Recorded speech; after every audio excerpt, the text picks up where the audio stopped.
Assalamualaikum warahmatullahi wabarakatuh. Selamat siang dan salam sejahtera untuk kita semua. Selamat datang kembali teman-teman semua di acara Himapet Podcast episode ke-6. Kita akan membahas perihal keadaan peternakan Indonesia dengan adanya wabah PMK pada siang hari ini. Saya sendiri Dimas Arif Ramadan selaku host pada Himapet Podcast episode ke-6 kali ini.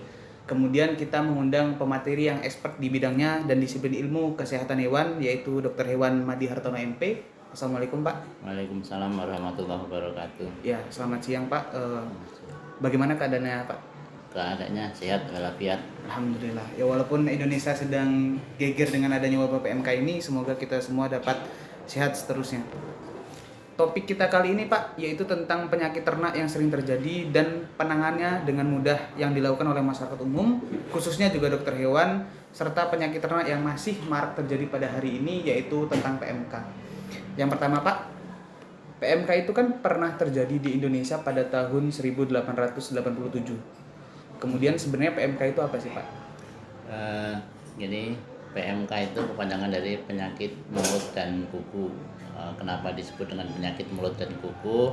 Karena penyakit ini ditandai dengan gejala-gejala pada mulutnya itu ada erosi itu semacam sari awan di mulutnya, kemudian pada kukunya juga ada luka-luka, makanya disebut penyakit mulut dan kuku.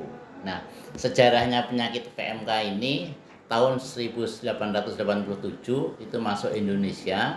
Jadi 1887 itu mulai masuk di Indonesia bersamaan dengan masuknya sapi dari Belanda. Jadi bukan penyakit asli Indonesia. Begitu sapi itu masuk, akhirnya berkembanglah. Nah, dan perkembangan itu juga biasanya akan membawa penyakit-penyakit juga. Itu yang awalnya begitu.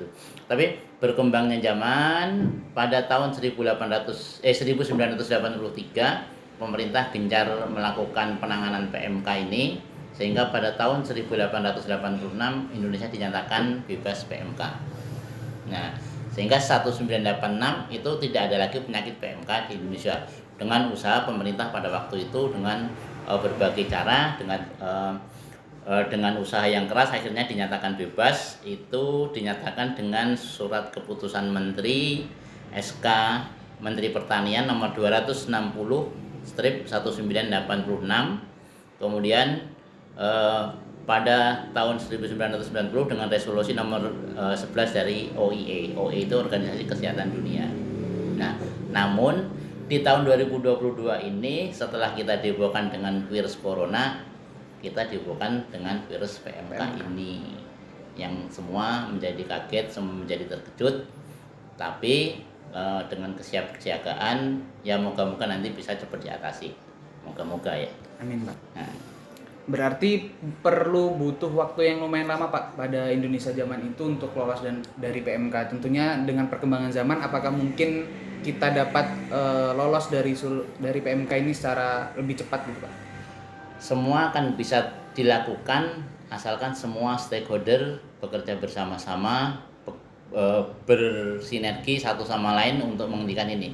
Karena kan seperti pengalaman COVID-19 itu, semua stakeholder bekerja bareng-bareng juga akhirnya sedikit-sedikit bisa selesai. Akhirnya sekarang bukan pandemi lagi, menjadi endemi. Nah, ini juga seperti itu.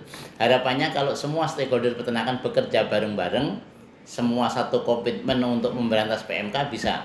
Tapi yang jadi masalah, kadang-kadang tidak semua berkomitmen untuk itu. Artinya begini, kenapa saya bilang seperti itu?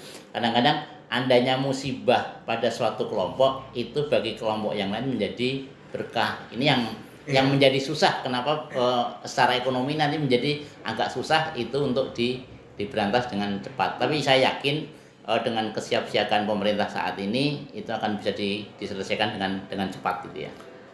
Di pemerintahan Indonesia melalui Ditjen PKH Pak, sepaham saya mereka sudah menjalankan beberapa strategi untuk meloloskan kita dari wabah PMK ini. Contohnya penyediaan vaksin dengan import via luar negeri dan pelatihan tenaga kesehatan hewan. Apakah langkah tersebut bisa dikatakan efektif untuk memberantas PMK Pak? Jadi langkah pertama mestinya kalau ada penyakit itu nanti dilakukan identifikasi. Identifikasi ini melalui kemarin dilakukan oleh Puspetma, kemudian dicari serotipenya apa. Serotipe itu adalah varian dari virus. Ini kan disebabkan oleh virus. Virusnya disebut dengan keluarga Picornaviridae. dicari serotipenya. Itu kalau yang menyerang PMK itu seluruh dunia ada 7 serotipe. Nah, ini yang menyerang nampaknya adalah yang tipe Asia Tenggara. Jadi virus ini berkembangnya di Asia Tenggara, di Eropa mungkin nggak berkembang. Nah, dengan adanya sudah ketemu serotipe, memang penanggulangan virus itu tetap harus menggunakan vaksinasi. Nah, sudah ada sudah ada serotipenya. Dengan serotipe itu mestinya nanti akan langsung dibuat. Cuman untuk membuat virus kan membuat vaksin kan tidak secepat yang kita inginkan. Nah, biasanya nanti pemerintah akan melakukan impor sesuai serotipe yang ada. Nah, ini kenapa serotipenya harus sama? Kalau ini harus homolog karena tidak bisa saling melindungi. Artinya gini, kalau serotipe yang menyerang di kita itu serotipe Asia Tenggara, kemudian kita vaksin dengan serotipe dari Amerika, itu tidak akan bisa melindungi. Sehingga harus serotipe yang sama untuk melindungi kekebalan hewan-hewan yang ada di Indonesia. Iya Pak, terkait bicara vaksin, benar sekali kata Pak Madi tadi bahwasannya memang serotipe Indonesia ini berbeda dengan serotipe di Eropa khususnya. Nah, setelah kita tahu tersebut, apakah Indonesia ini sepaham saya telah melaksanakan pembatasan di Jawa Timur dan di Aceh? Dalam pembatasan tersebut, Indonesia ini melakukan pencarian vaksin. Itu kira-kira biasanya berapa lama? Kalau vaksin corona ini kan bisa sampai setahun 2 tahun. Kalau di hewan sendiri apakah lebih lama ataupun bisa dilakukan dengan lebih cepat? Hampir sama ya, proses pembuatan vaksin itu hampir sama, tapi kan langkah pertama untuk mempercepat nanti impor. Pemerintah itu diharapkan nanti di bulan Juli itu sudah ada vaksin yang masuk sehingga gerakan vaksinasi massal bisa dilakukan. Nah, terkait dengan penutupan tadi, jadi mungkin ini perlu saya luruskan bahwa setiap ada kejadian meskipun misalnya gejala klinisnya mengarah ke penyakit A, tapi tidak boleh semua orang mendeklarasikan bahwa itu penyakit A. Nah, penyakit itu gejala-gejala klinis, kemudian diambil sampelnya, kemudian diperiksa di laboratorium. Setelah nanti dari laboratorium ada hasilnya, baru nanti yang declare bukan laboratoriumnya, tapi yang declare adalah dalam ini adalah Dirjen PKH dan nanti Menteri Pertanian gitu. Sehingga kalau kemarin yang dinyatakan wabah itu ada di Jawa Timur, ternyata di tempat lain juga sudah ada. Misalnya di Lampung itu sudah ada perkembangan terakhir itu sudah ada 4 kabupaten yang suspek ya. Ada di Tulang Bawang Barat, di Tulang Bawang, kemudian di Mesuji. Kabar terakhir itu subklinis ada di Lampung Timur. Nah, memang langkah yang harus cepat dilakukan adalah dengan melakukan penutupan, paling tidak transportasi ternak dari daerah tertular itu tidak diperbolehkan keluar, sehingga ternak tidak boleh keluar dari daerah tertular itu langkah yang harus dilakukan. Makanya di awal tadi kalau semua memahami ini akan cepat, tapi kalau yang jadi masalah seperti ini, misalnya seperti sekarang di Tulang Bawang sedang ada wabah, Tulang Bawang Barat ada wabah, peternak khawatir ya. Peternak khawatir kan, oh nanti sapi saya kena, kalau kena nanti sakit, dan sebetulnya kematiannya itu kecil, hanya 5%. Tapi kalau namanya peternak sudah ada wabah gitu kan jadi takut kan. Nah, akhirnya dimanfaatkan tadi oleh sekelompok orang. Ya, Pak, ya. Ternaknya dibeli dengan agak murah, setelah murah ternaknya ini dibawa keluar dari Tulang Bawang. Yang ini yang menjadi penyebab tadi yang saya katakan, kalau tidak bersinergi penyebarannya akan susah.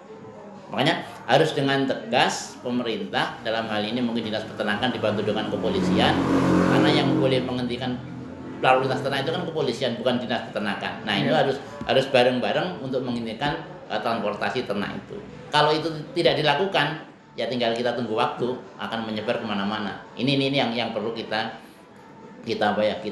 pahami bersama. Kemudian, nah dalam hal ini tentunya nanti mahasiswa juga mempunyai andil mestinya mahasiswa juga harus punya andil di sana. Andilnya seperti apa itu nanti tergantung dari teman-teman mahasiswa, terutama Himapet mau ngambil perannya di mana kan gitu. Nah, artinya seperti itu teman-teman. Jadi ketika kita ingin bebas daripada PMK ini secara cepat, tentu stakeholder yang terkait dengan hal tersebut dapat memahami bahwasannya memang pembatasan ternak ini menjadi kunci utama.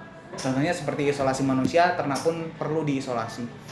Terkait hal tersebut Pak, tadi tingkat kematiannya hanya 5%. 5%, ya. Dan dagingnya itu kan tidak berbahaya bagi manusia, Pak. Namun sebelum ke daging, apakah ada obat? Karena sepaham saya bahwasanya di JNPK telah melaksanakan distribusi obat tahap 1 itu sudah selesai, dan ketika memang pemerintah masyarakat ini tidak mendapat hal tersebut ataupun informasi tidak sampai kepada masyarakat, biasanya pencegahan utama ketika memang ternak sudah terjangkit itu apa, Pak? Jadi gini, mungkin diluruskan, mungkin yang didistribusikan betul obat, tapi obat ini bukan untuk ngobatin ternaknya. Jadi penyakit, hampir semua penyakit yang disebabkan virus itu tidak ada obatnya. Sebetulnya PMK ini kalau sapi terserang, sapinya tahan 14 hari dia akan sembuh dengan sendirinya. Tapi nunggu 14 hari kan waktu yang Lumayan lama, deg-degan, Pak ya. belum tentu sapinya mau makan karena Ya. tadi di mulutnya ada luka. Nah, karena tidak mau makan inilah yang menyebabkan sapinya menjadi mati. Iya. Nah, yang didistribusikan oleh Dirjen PK mungkin bukan obat. Biasanya yang diberikan itu nanti seperti kemarin kita nggak jauh di pusat ya, di Lampung kemarin sudah ada beberapa komunitas ada bantuan. Kalau kami itu PDHI, jadi PDHI pusat itu kemarin juga sudah mendistribusikan, membantu daerah-daerah yang terkena dengan memberikan obat, kemudian diberikan desinfektan. Nah, yang didistribusikan sebenarnya obat itu yang pertama adalah untuk terapi suportif. Biasanya diberikan multivitamin. Karena sapinya tidak mau makan, disuntiklah vitamin agar daya tahan tubuhnya meningkat. Itu yang pertama. Kemudian yang kedua, obat yang diberikan itu adalah antibiotik. Antibiotik itu bukan digunakan untuk membunuh virusnya, tapi antibiotik ini digunakan untuk mencegah biar tidak ada infeksi sekunder. Karena kan kita bayangkan, kalau kita kena virus, badan kita lemah, padahal di dalam tubuh kita, secara teori teman-teman mahasiswa tahu di bawah di tubuh kita itu ada mikroflora normal, yang kalau jumlahnya dia menjadi berlebih akan menjadi patogen. Nah, obat yang diberikan itu sebenarnya untuk mencegah biar tidak terjadi infeksi sekunder. Jadi pemberian vitamin untuk menguatkan tubuh, pemberian antibiotik untuk mencegah infeksi sekunder, kemudian dilakukan pemberian obat, bukan pemberian obat, diberikan obat bentuknya desinfektan, tujuannya dengan untuk menyemprot kandang dan sapi yang ada di situ. Tujuannya untuk apa? Untuk biar virus itu tidak berkembang. Nah, ini yang didistribusikan oleh Dirjen PKH. Di Lampung kemarin juga kita sudah, jadi ada bantuan dari swasta, ada yang memberi bantuan, kemudian karena kita PDHI, kita nanti yang ada di depan, ada dari PDHI cabang Lampung juga sudah memberikan bantuan, kemudian dari PDHI juga sudah memberi bantuan. Nah, bantuannya ini bukan kita berikan langsung ke peternak, karena kita kasusnya adalah provinsi, kita berikan ke provinsi, nanti Satgas provinsi lah yang bergerak. Nah, artinya seperti itu. Artinya teman-teman memang desinfeksi itu sangat penting. Jadi untuk penanggulangan PMK ini kita mulai dari awal itu desinfeksi, Pak ya. Semprot kandang, iya desinfeksi. Nah, tapi kita tahu, Pak, bahwasanya desinfektan itu banyak jenisnya, dan ada yang desinfektan dia manjur untuk bakteri dan desinfektan yang manjur untuk virus. Terkait hal tersebut, kalau berbicara desinfeksi yang banyak jenisnya, apakah ada bahan khusus desinfeksi untuk penanggulangan wabah PMK ini, Pak? Karena kita tahu PMK ini berasal dari virus. Jadi gini, virus itu kan macamnya banyak, kemudian desinfektan macamnya banyak. Nah, ini kita harus bisa memilih virus ini tahan dengan obat ini, virus ini tidak tahan dengan desinfektan ini. Nah, untuk virus penyebab PMK ini dia akan tahan terhadap amonium quaternaire, kemudian dia tahan dengan fenol, sehingga pemberian desinfektan itu tidak efektif. Tapi dia tidak tahan terhadap sodium hipoklorit. Jadi pemberian sodium hipoklorit 3% itu untuk semprot kandang, kemudian natrium karbonat 4%, kemudian juga bisa digunakan asam sitrat 0,2% dan asam asetat 2% serta natrium hidroksida. Jadi dia tidak tahan terhadap 5 jenis desinfektan ini, sehingga pemilihannya pun juga harus disesuaikan dengan jenis virus yang menyebar di situ. Sehingga tidak cocok kalau yang sekarang ini seperti sekarang ini ada PMK, kemudian kita semprotnya dengan amonium quaternaire, itu tidak akan efektif. Makanya harus kita salah satunya itu yang biasa kita temukan adalah Biclin ya. Dengan menggunakan Biclin sebetulnya bisa. Cuman kalau Biclin itu kan sudah konsentrasinya mungkin sudah rendah, tapi yang yang sekarang banyak digunakan yang saya sebutkan tadi, ada 5 desinfektan tadi yang biasa digunakan untuk menyemprot kandang, juga untuk semprot ternaknya, juga semprot untuk peralatan-peralatannya, termasuk kalau petugas kandang mau masuk kandang. Nah ini yang yang kelihatannya sepele ya, kelihatannya sepele karena selama ini ternak-ternak ruminan tanda kutip itu proses biosecurity-nya itu relatif lebih rendah dibandingkan dengan unggas. Nah ini teman-teman yang bergerak di bidang ruminansia ini harus melaksanakan biosecurity ini saat ini, sehingga akan menyadarkan seperti pada saat teman-teman di unggas itu ada AI, sehingga kalau di unggas itu sudah bukan hal yang aneh, mau masuk kandang harus semprot dulu, bahkan ada yang masuk kandang harus ganti baju, harus mandi dan sebagainya, itu sudah bukan aneh. Sekarang saatlah teman-teman yang bergerak di bidang ruminansia melaksanakan itu. Tentunya akan ada dampak pendanaan yang harus dikeluarkan. Benar. Nah ini yang mau tidak mau akan berefek, nanti harga sapi mungkin juga akan bisa bertambah, tapi tidak akan melonjaknya, tidak akan banyak gitu ya. Ya, teman-teman semua, kita sudah mengetahui bahwasannya memang desinfeksi itu ada khusus untuk menangani wabah PMK ini. Jangan sampai kita mengalami panic attack membeli desinfeksi dengan yang salah, Pak ya. Iya. Itu merupakan memang tidak ada hal yang salah tersebut, tapi lebih efektifnya kita membeli desinfeksi sesuai dengan kebutuhannya. Kemudian Pak, terkait desinfeksi itu ada yang disemprot dengan bahan cair dan ada yang dilakukan dengan fogging dan ada yang dioleskan ke tubuh ternak. Kira-kira yang paling efektif dalam bahan tersebut tadi, 5 bahan yang Bapak sebutkan, apakah ada yang langsung berefek langsung gitu Pak? Ya kalau yang paling efektif ya dicairkan kemudian disemprot, karena kan dengan disemprot ini kan bisa semprot kandangnya, bisa disemprot, peralatannya bisa disemprot, ternaknya juga bisa semprot, sehingga diharapkan virus-virus yang ada di kandang dan sekitarnya akan mati oleh desinfektan itu. Kalau di fogging kan ya nggak mungkin ada ternaknya di fogging, kan nggak mungkin, nanti anunya kan itu. Kemudian juga kalau syarat mau di fogging kan tempatnya harus tertutup. Sedangkan kita tahu kondisi kandang-kandang peternak yang sekarang ini kondisinya bukan tertutup, kan rata-rata kan terbuka. Beda dengan kandang ayam. Kalau kandang ayam banyak yang sudah tertutup. Nah ini kan perbedaan ini juga harus, perlakuannya juga harus beda gitu. Kita tahu Pak bahwasanya sebentar lagi akan dilaksanakan Idul Adha dan syarat Idul Adha itu kan sapi tidak boleh mengalami kecacatan. Tentunya apakah dalam Idul Adha ini kita akan kekurangan suplai ternak karena memang banyak sekali wabah PMK yang terjadi, karena tadi Bapak bilang di Lampung ada beberapa kabupaten yang sudah terjangkit, dan kita juga harus mengedukasi masyarakat bahwasannya dagingnya itu kan memang tidak berbahaya Pak, cuman memang tidak bisa dilaksanakan sebagai hewan kurban seperti itu Pak. Ya, berkaitan dengan kurban ini tentunya nanti akan ada semacam ini ya, ada SOP dari MUI atau ada dari mana, dia akan ada seperti itu ya. Kita harapkan seperti itu sehingga masyarakat juga tidak menjadi bingung mau beribadah tapi kok nggak bisa. Nah ini tentunya kalau dengan adanya SOP nanti akan ada kejelasan di masyarakat. Yang jelas seperti Dimas tadi katakan bahwa sapi yang sakit PMK menunjukkan tanda-tanda klinis PMK, dia tidak sah, tidak bisa digunakan untuk berkurban. Nah ini catatannya, karena syarat untuk kurban hewan itu sudah harus dewasa dan dalam kondisi sehat. Nah yang jadi masalah akan muncul seperti ini. Kalau masyarakat kita pada saat mau melakukan kurban itu kan belinya tidak beli hari ini beli besok dibawa, kan tidak seperti itu kan? Iya Pak. Nah ini karena kaitannya dengan pernik-perniknya lah.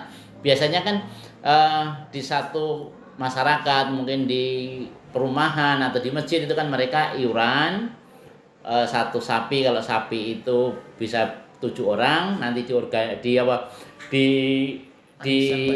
bukan arisan, jadi bareng-bareng iuran, artinya masyarakat itu nanti iuran untuk beli sapi itu, kemudian masjid itu bisa beli sapinya 5 ekor, 10 ekor tergantung masyarakat yang ada di situ. Nah, pada saat mereka mau beli, ini kan dia tidak beli langsung kemudian dibawa.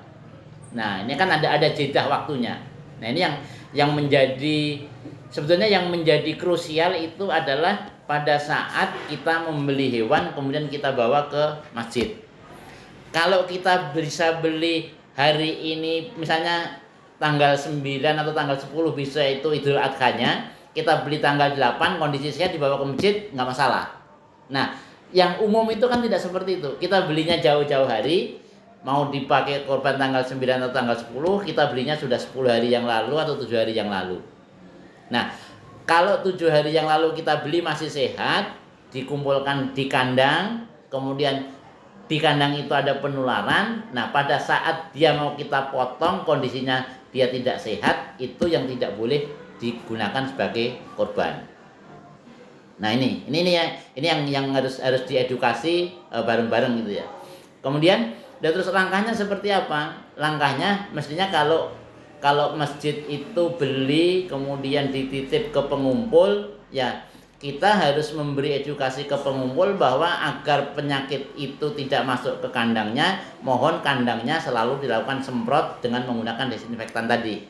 Bisa disinfektan itu nanti disediakan oleh masjid, yang beli itu kemudian minta tolong ke pengumpulnya untuk disemprot biar tidak ada penularan, atau biaya semprot itu dibebankan ke siapa? Biaya itu dibebankan ke pengumpul sehingga orang masjid tahunya sapi yang dibawa ke masjid dalam kondisi yang sehat. Nah, ini tentunya seninya yang sekarang ini seperti itu. Apakah nanti negonya masjid dengan pengumpul itu seperti itu atau seperti apa? Nah, ini yang perlu dari awal kejelasan. Jangan sampai yang seperti saya katakan, karena sudah dikumpulkan 10 ekor, ada datang satu sapi sakit, akhirnya tertularlah yang 10 ekor ini. Pada saat mau dibawa ke masjid, sapinya sakit semua. Ini nggak bisa untuk korban. Itu intinya seperti itu. Sehingga seninya nanti akan muncul di situ. Nah, ini disitulah mungkin teman-teman mahasiswa juga bisa mengedukasi ya, nyemak waktunya masih lama.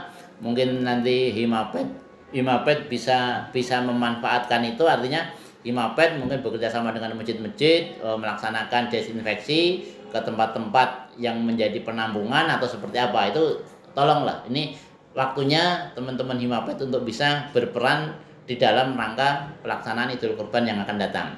Jadi jangan cuma demo aja, ini harus saatnya demo gimana pada saat Idul Kurban teman-teman mahasiswa mempunyai peran, atau paling tidak nanti di desa masing-masing ya. Artinya kalau di desa memang ada pengumpul dan sebagainya, bisa diedukasi untuk itu gitu. Iya Pak, tadi sudah kita singgung bahwasannya memang adanya pembatasan ternak keluar daerah, kemudian Tertular. Ya yang tertular keluar daerah, kemudian juga ada kecatatan. Hal tersebut ini apakah menguntungkan atau justru merugikan para peternak kecil? Tapi sebelum Pak jawab, mungkin kita bisa ambil minumannya terlebih dulu Pak. Ya, saya ulangi Pak, selain terjadinya kecacatan, adanya pembatasan ternak keluar daerah yang terjangkit, itu apakah dapat menguntungkan peternak kecil atau justru sebaliknya? Karena kan kita tahu bahwasanya Lampung ini masih menjadi salah satu lumbung ternak di Indonesia Pak. Kalau menguntungkan itu bisa dilihat bisa ya, bisa tidak. Artinya yang tadi saya katakan yang awal tadi, kalau peternaknya menjadi panik, takut sapinya sakit, akhirnya dijual, harganya pasti akan ditekan oleh pembeli. Iya. Itu akhirnya peternaknya yang rugi. Tapi kalau misalnya dengan adanya pembatasan, karena tadi yang daerah-daerah yang tertular sapi ternak tidak boleh keluar, otomatis kan akan mengurangi persaingan dalam hal penjualan. Iya. Sehingga ternak-ternak dari daerah yang tidak tertular itu harganya akan menjadi bertambah. Di samping jaminan ternak yang datang harus sehat, kemudian ada perlakuan semprot kandang dan pemberian vitamin, ini juga akan meningkatkan biaya produksinya. Nah, sehingga akan ada dua, akan menjadi menurun kalau itu memang di daerah tertular dan peternaknya panik, akan menjadi meningkat daerah yang tidak tertular, dia merupakan sumber untuk pelaksanaan Idul Kurban. Ini pasti akan seperti itu. Karena suplainya berkurang sehingga daya tawar peternak akan menjadi meningkat. Iya, Pak. Anehnya seperti itu. Baik Pak, tentu memang hal yang efektif dari PMK ini adalah pemusnahan massal Pak. Tapi tentunya melihat ekonomi dari masyarakat, tentu hal tersebut sangat dihindari. Bahkan pemerintah Indonesia juga melaksanakan berbagai kebijakan untuk menghindari adanya pemusnahan massal. Kira-kira hal tersebut memang bisa dihindari ataukah nanti ujungnya bakal terjadi pemusnahan massal? Jadi begini, kalau kita berbicara mau pemusnahan atau memang yang langkah yang paling efektif adalah mencegah virus itu diproduksi. Artinya kalau mencegah virus itu diproduksi, yang memproduksi virusnya kan harus dihilangkan. Dengan cara apa? Ya dengan cara di stamping out. Artinya sapi-sapi yang sakit ini yang harus dihilangkan. Dengan memotong sapi yang sakit, otomatis virusnya kan nggak berkembang. Kalau virus tadi yang saya katakan sapi yang tahan ini akan sembuh, berarti sapi itu kan di dalamnya akan virusnya. Nah, virus yang ada di dalam tubuh sapi itu akan bisa menularkan lagi nanti ke sapi-sapi yang lain. Nah, pada saat nanti dilakukan stamping out, kan pemerintah harus mengganti ternak masyarakat ini. Nah, apakah sanggup pemerintah menyediakan dana untuk itu? Nah, ini yang jadi masalah. Beberapa kali nampaknya pemerintah tidak mengambil jalan stamping out. Kita pernah pada saat virus AI juga seperti itu.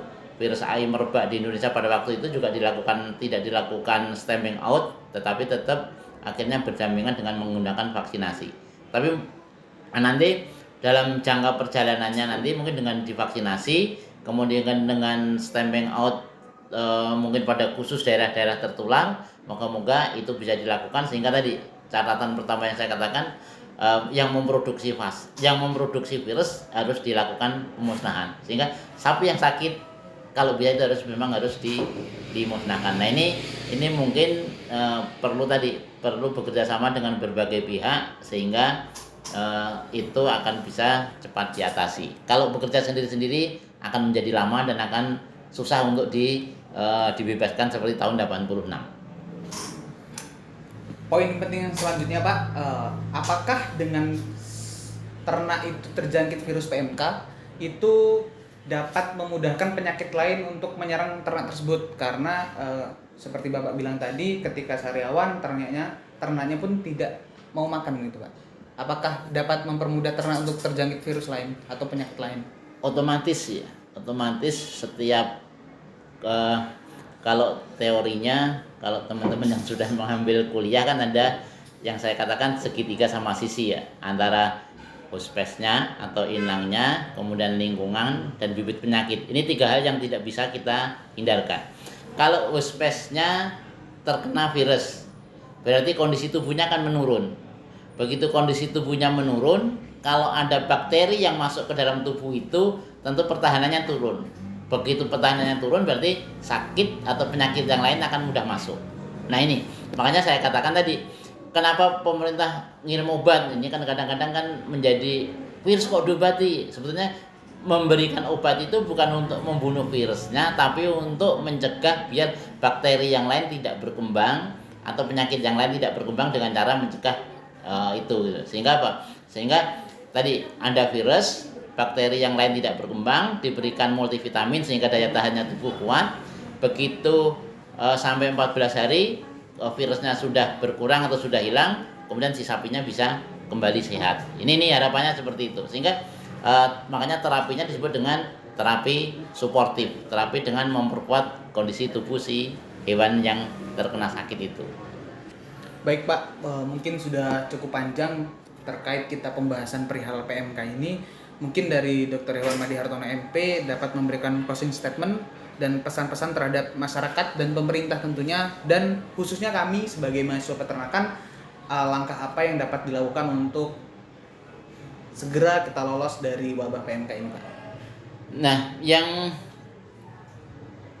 yang menjadi penting adalah kecepatan melakukan identifikasi terjadinya penyakit ini, sehingga langkah awal kemarin pemerintah provinsi perlu kita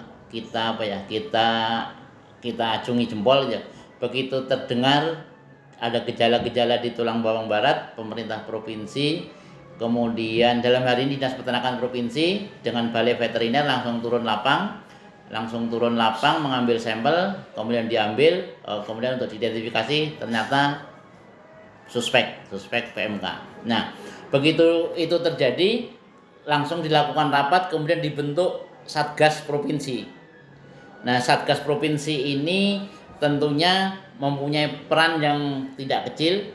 Nanti dari ada call centernya, jadi teman-teman mahasiswa atau masyarakat nanti kalau ada sapi-sapi yang menunjukkan gejala dia panas atau demam tinggi, mulutnya ada sariawannya, kemudian kakinya pincang karena ada luka, kemudian ada air liurnya yang berlebih, itu bisa memberikan call center ke 0821 3321 9743. Ini call center provinsi. Nah, nanti dari provinsi akan ditanggapi itu di daerah mana. Misalnya di daerah Lampung Timur. Nah, nanti dari provinsi ini akan kontak dengan dinas peternakan setempat atau dinas yang membidangi peternakan untuk melakukan cross check ke sana. Kemudian kalau memang di sekitar itu misalnya sudah menunjukkan gejala-gejala klinis, akan segera tadi dilakukan terapi suportif dan di penyemprotan desinfektan. Dan itu akan dilakukan oleh teman-teman di dinas setempat. Artinya nanti ini tidak lagi melibatkan banyak orang. Artinya, oh Pak, kalau gitu HMJ boleh Pak nyemprot ke sana. Nah, ini yang untuk PMK ini dihindari. Artinya nanti dilokalkan, kegiatan itu dilokalkan. Artinya bukan dari Bandar Lampung nanti datang ke Lampung Timur melakukan bakti sosial untuk itu, enggak. Beda dengan penyakit yang lain, karena nanti akan berefek teman-teman yang pada ke lokasi itu nanti balik akan membawa virus kalau penanganannya tidak benar. Nah, ini yang akhirnya dengan call center provinsi nanti akan di pemerintah dinas peternakan daerah, nanti di daerah yang akan melaksanakan kegiatan itu. Nah, kecepatan informasi inilah yang menjadi kunci penting untuk menangkal penyebar luasan penyakit PMK. Nah, kalau semua masyarakat berpartisipasi dalam memberikan laporan ini, tentunya penyebarannya akan bisa kita cegah dengan baik. Tanpa informasi ini akan menjadi kesulitan. Tahu-tahu sapinya sudah parah baru ada yang laporan. Ini kan menjadi agak sulit nanti mencegahnya. Tapi begitu baru ada gejala-gejala, laporin, ada tindakan, itu akan lebih cepat dibandingkan sapinya sudah dibeli orang, sudah pindah tempat, baru ada laporan dan sebagainya. Itu akan mempersulit langkah pencegahan atau penyebaran biar tidak menyebar penyakit PMK ini.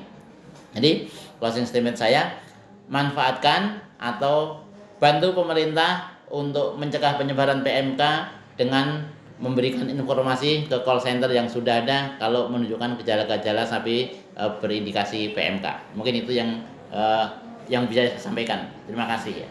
Baik, mungkin teman-teman setelah kita mengetahui pemaparan dari Pak Dr. Hewan Madi Hartono, semoga dengan adanya program pemerintah dari tingkat nasional, kemudian provinsi melalui Dinas Kesehatan Hewan, di nasional ada Ditjen PKH, dan juga penanganan secara lokal dari dinas-dinas setempat, kita cepat lolos dari kegiatan PMK ini. Dan kami juga sebagai mahasiswa peternakan insya Allah akan selalu mengedukasi masyarakat umum terkait dengan adanya wabah PMK ini, dan semoga kita semua dapat lolos dan terselamatkan dari wabah PMK ini.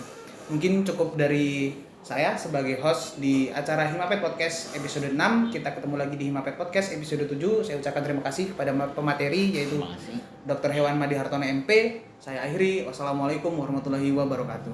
Waalaikumsalam.